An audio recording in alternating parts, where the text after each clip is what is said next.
marketplace. Man, I'm so excited to be here tonight. I'm pumped. I got some information I think that's going to change your life tonight. For those of you who came tonight, I guarantee this is going to bless your life. Let me ask you two quick questions. Number one, how many of you have had adversities, problems, issues in your life before you came here to Rush College? Throw your hands up. I want faculty to look around the room. It's about 60, 70, 80%. Second question is I want to ask you, how many of you know someone that's dealing with addiction, a family member, a mother, a father, a co-worker, an uncle, an aunt, a cousin? How many of you know someone dealing with addiction? Throw your hands up. Look around the room. I speak all over the country, all over the nation, and I never ever get 60%. I don't get 50%. It's always 80% or higher. Here's the good news tonight. I got some presents to give away. I promise you, some really nice gifts. I see some heads perking up. That's great. Because I'm telling you, once you see these presents, you're going to say, I should have paid attention.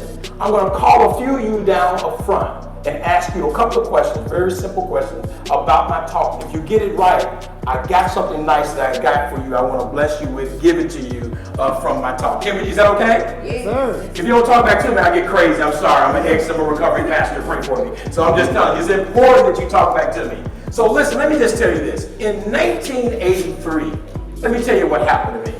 I was on my way to this great institution to get my higher education. It's a great institution called Morehouse College in Atlanta, Georgia.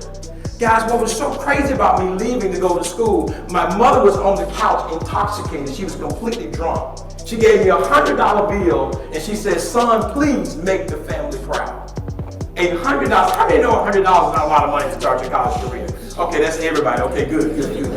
Okay, kinfolk, I appreciate that. She gave me a $100 bill. That's the only amount of money I had. She was drunk on the couch.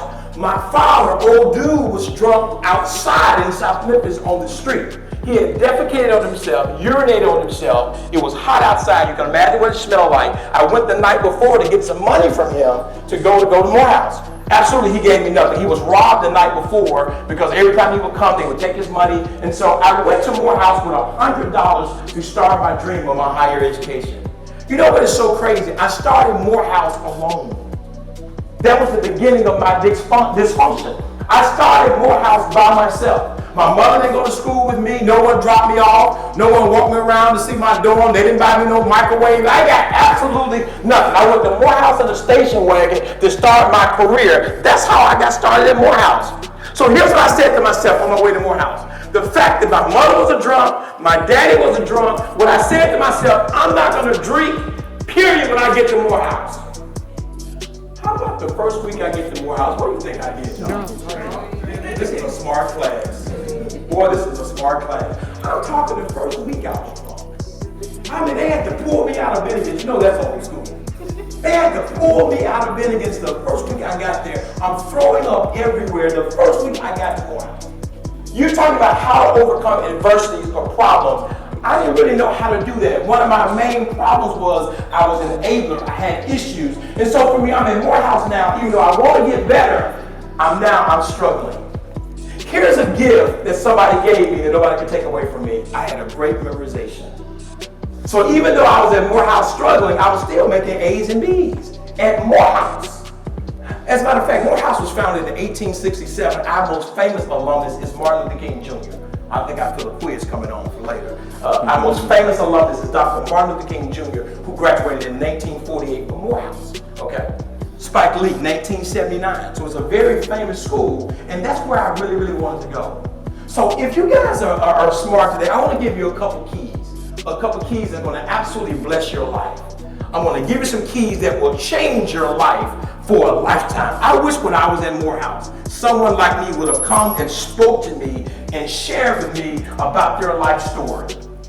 Here's what was crazy. So now I'm at Morehouse. Things are going good. I'm up there. I'm in the ATL. I'm partying. The buildings are big. You got a country boy from Memphis. I get up there, man. I'm drinking. I'm partying. And I'm telling you right now, but I'm also struggling.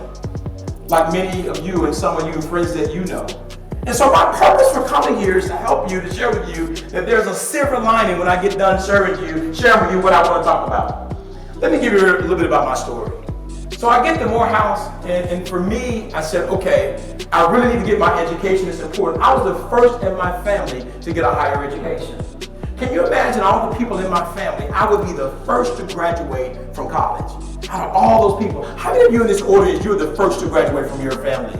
You're the first. We got a few.